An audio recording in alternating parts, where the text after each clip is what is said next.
discussing the topic of Guahans Nituk, one of the most passionate voices in our community, Miss Moñeka De Oro.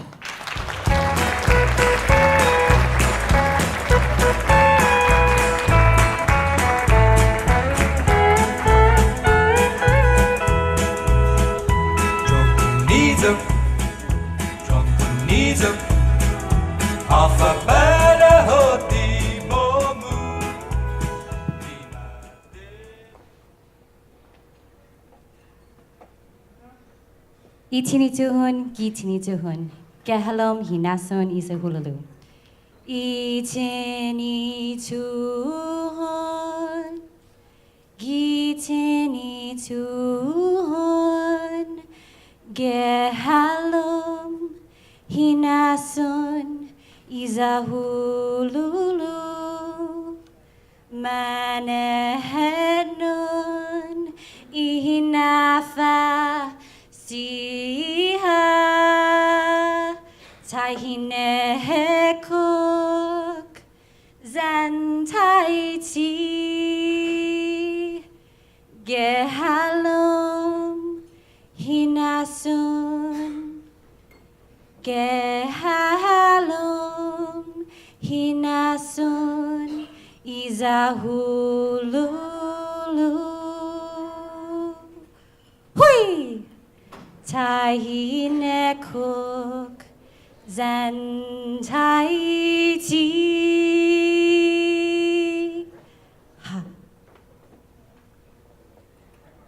That song, Itini Tuhun, or chant, was written by chant master Leonard Iriarty, and it pays homage to the beginning, Itini Tuhun. In the beginning, for the Chamorro people, we have the two brother and sister gods, Punten and Fotna, or Fuuna.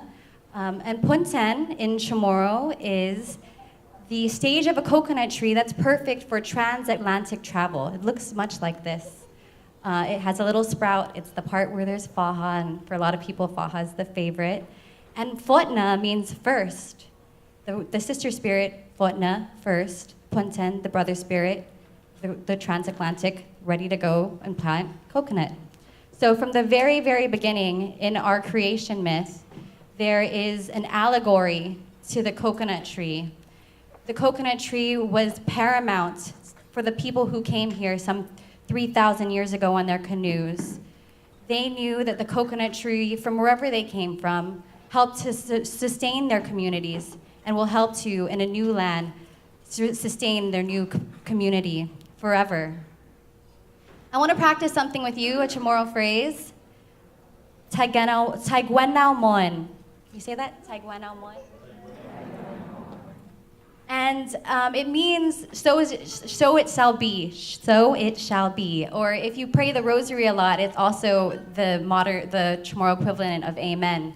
And so for me, this opportunity is a prayer to ensure that coconuts are forever. So every time I say coconuts are forever, I would love for you to say Taiganomon.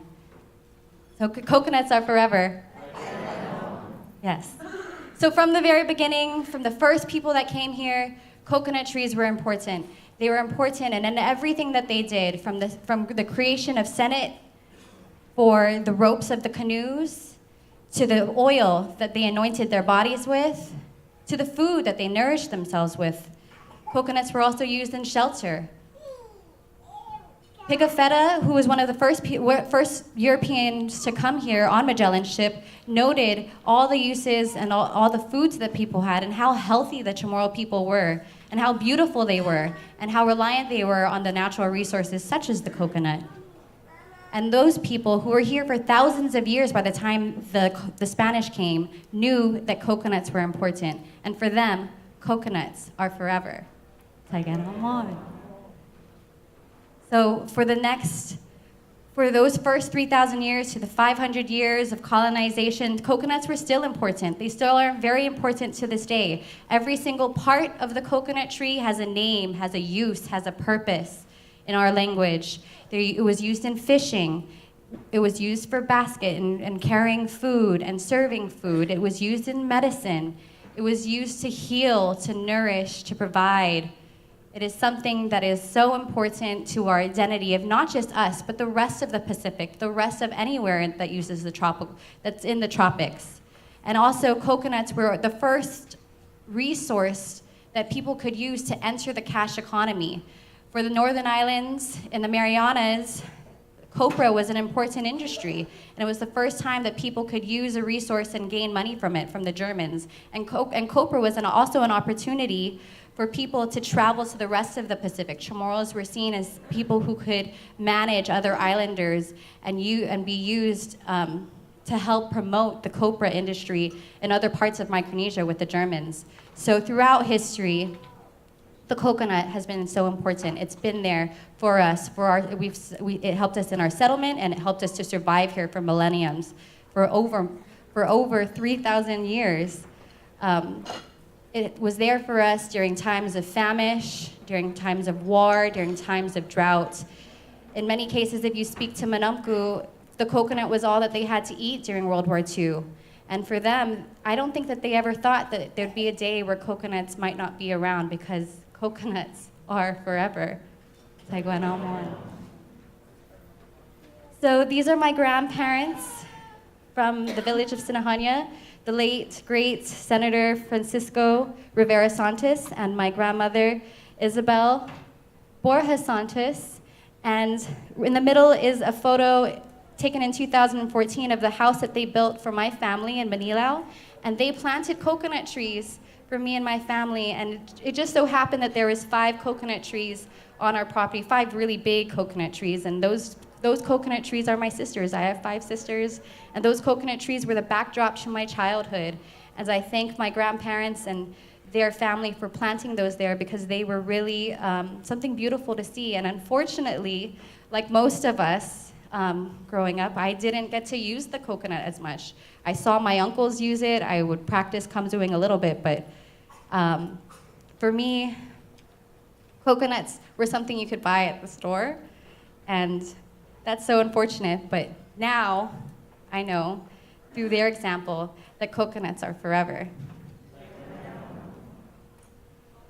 In 2013, I was going through a lot. I had a lot of heartache. My other grandmother, my paternal grandmother's health was ailing, and around Thanksgiving, I was so heartbroken over failed relationships, over a lot of just personal disappointments.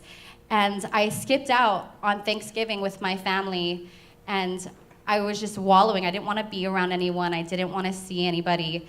And I looked outside, and I felt like I needed to do something. I needed to just not sit down. I needed to go outside and do something. So I went out, and at this point, my coconut trees were still very giving. And sometimes there was a Palauan family that would come and fill up their truck with a truckload of coconuts, and they needed. It was interesting. I never asked them why, but they only made coconut oil if they had 123 coconuts. So that inspired me, because they would come and they would take truckloads of coconut and then come back and give us oil. And I never knew how to make oil. I've seen it done, but I didn't do it for myself. And so I went outside and I took the pickaxe and I put it in the ground, and I worked on just husking one coconut for the very first time on Thanksgiving, 2013, and it took me 30 minutes. I was stumbling. I'm so blessed that I didn't hurt myself, because I really didn't know what I was doing. I even YouTubed it. And I was embarrassed. I was embarrassed that me at 26 years old, it was my first time to ever husk a coconut, growing up in this beautiful island surrounded by coconuts. Why did it take me until I was 26 to do this for the very first time? But from then on, once I got it, once I got it open and I cuts at it, it was the most gratifying experience. And I decided right then and there that I was going to touch a coconut every single day. I was going to do something with the coconut, even if it was just to go outside and hug my coconut trees. Every single day, I was going to give thanks to this tree that has given us so much. And it healed my heart in so many ways. Which brings me to something that literally eats the heart of the coconut. It's been here since 2017, or 2007, so almost 12 years now. We're all familiar with the coconut rhino beetle and what it has done and the devastation it has brought to our island. Those 5 coconut trees that have raised me and my sisters, this is what it looks like today. These trees were 50 years old, and so it's really hard to maintain them.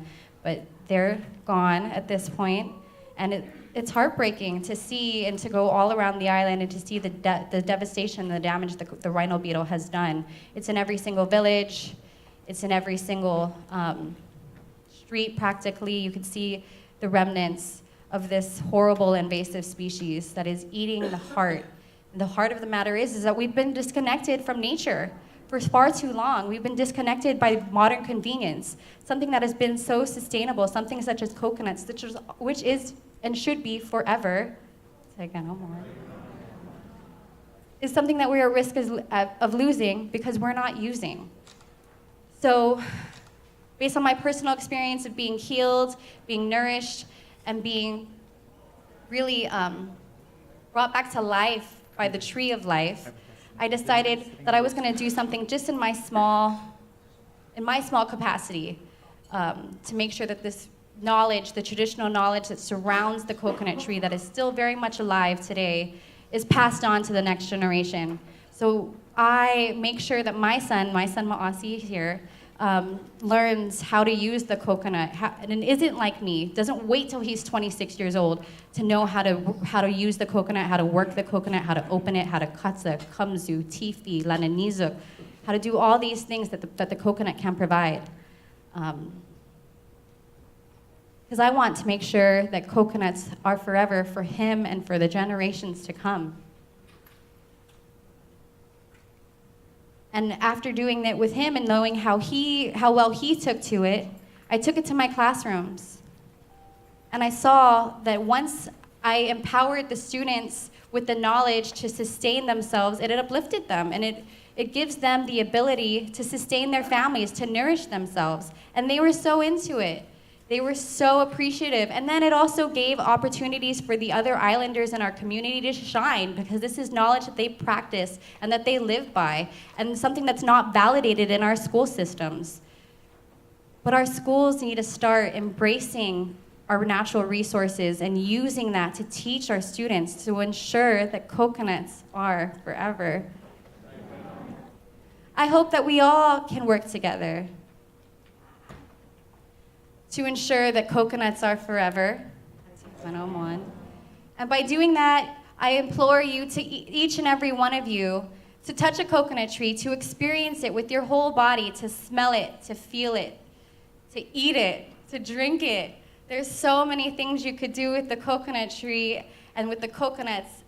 And I hope that we all can work together, because it really requires a community response, a surge of energy from the ground up. This is not anyone's responsibility. This is not the government's responsibility. This is every single man, woman, and child's responsibility to ensure that coconuts are forever. Thank you.